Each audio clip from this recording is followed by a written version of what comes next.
Hello, welcome back. This is Calculus by Dr. Oz. Today we're going to go over an exercise. We're going to use a specific trig substitution. And in fact, it's a trig substitution involving secant theta. And we have two integrals to cover. One is the integral of radical x squared minus 25 divided by x. And the other one is x cubed divided by x squared minus 25. And you can see that we have terms involving a variable squared minus another number squared. That's in fact 25, 5 squared, right? So we have a specific substitution. Let me explain the ins and outs of the substitution in a sec, in the next slide, and we'll get started right after.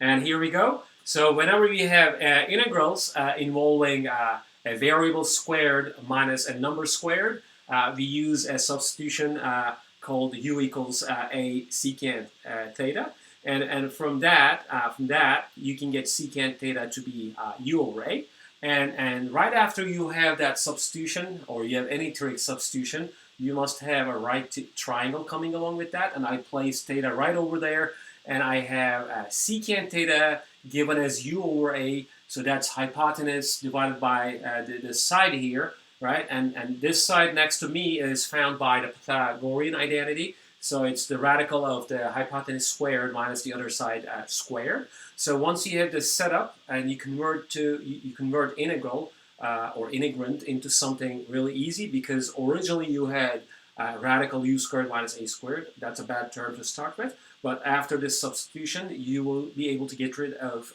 the square root term, and you may write that as like a good perfect square or a simpler expression. All right, so you can check the details of this transformation or substitution in the video. So let's get started. All right, let's start with part A. Here we have x equals 5 secant theta type trigonometric substitution, and I have x squared minus 25. So I want to make a quick comment here that when you have x squared minus 25 here, like in this question, this is the square of the variable minus the square of the number. 25 is 5 squared. This is totally different from 25 minus x squared. Students get confused a lot in between those. Okay, so this one comes with an opposite sign, number squared minus variable squared, and this is the kind of radical term for which we apply the sine theta type representation, or trig substitution. So as you see, this is a squared minus u squared, where you have a sine theta type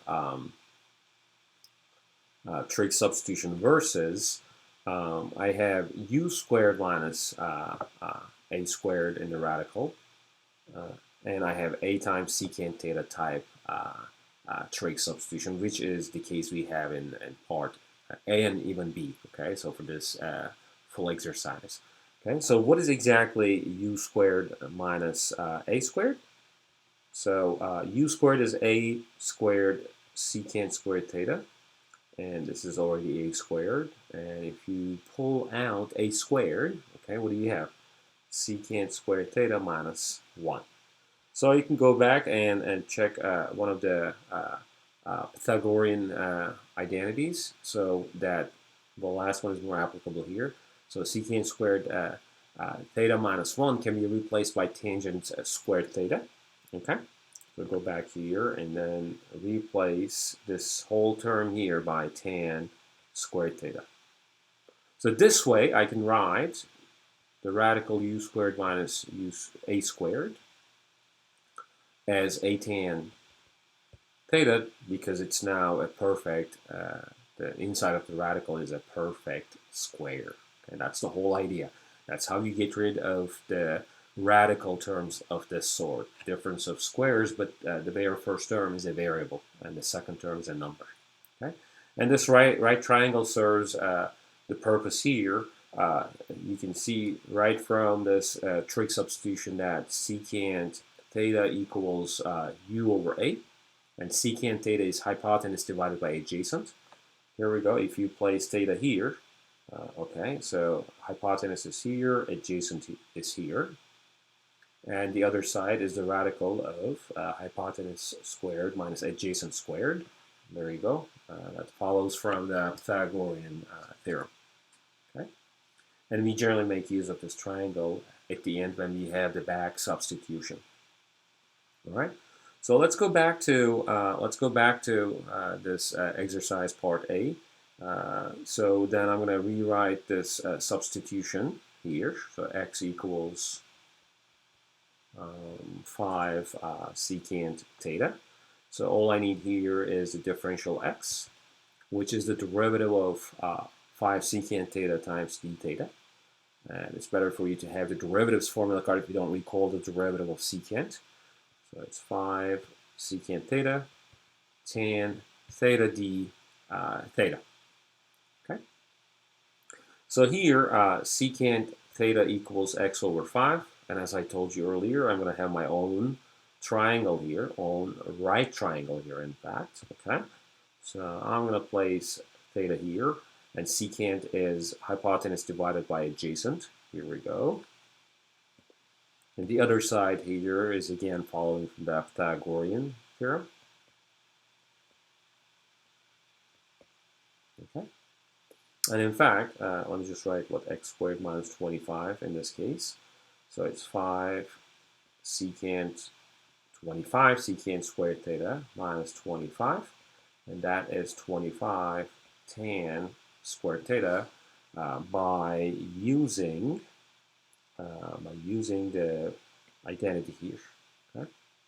So secant squared minus 1 is tan squared. That's exactly what I used, like the way it was before. Okay? So you can go ahead and then write the theta formulation of the same integral. After this substitution, I have radical x squared minus 25. And since this is a perfect square, so I'm going to take the square root of that. That's 5 tan theta. And x equals 5 secant theta. Okay. And then I have 5 secant theta tan theta d theta. Okay. All right, let's simplify the integrand. I have 5 secant theta canceling this 5 secant theta. Okay. So therefore, I am left with, I'm going to pull out 5 tan squared theta d theta. Okay. So this takes us back to the previous section about integrals involving powers of tan and secant. And this is the even power of tan. And when you have that, the best thing is to use the Pythagorean theorem, which is right here. So essentially, I'm going to replace tan squared back to secant squared minus 1 formulation. Okay, so I'm going to rewrite this quantity here in terms of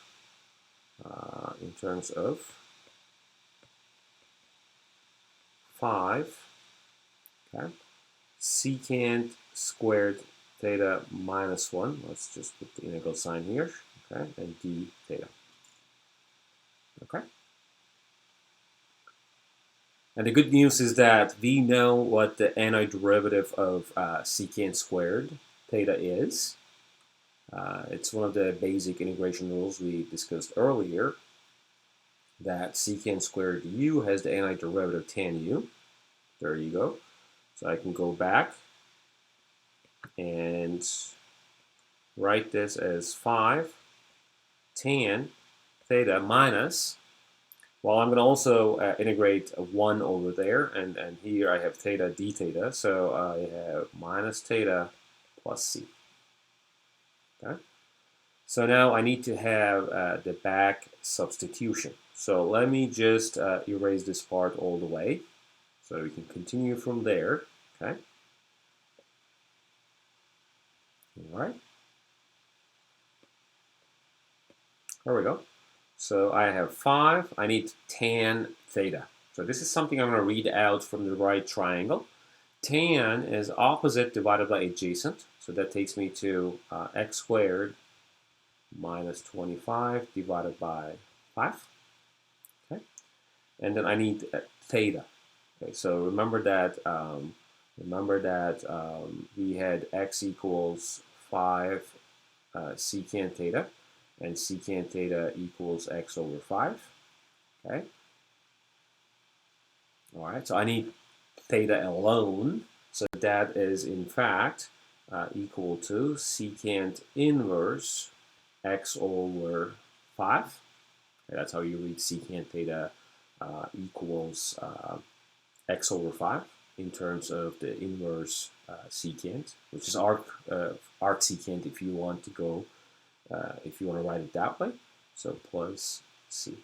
Okay, this is pretty much what the final output looks like. You can simplify this expression and just multiply everything by 5. Okay, so so that's pretty much what it is. All right. I'm gonna go over part B in the next video. Please buckle on and then move on to the next video. Bye.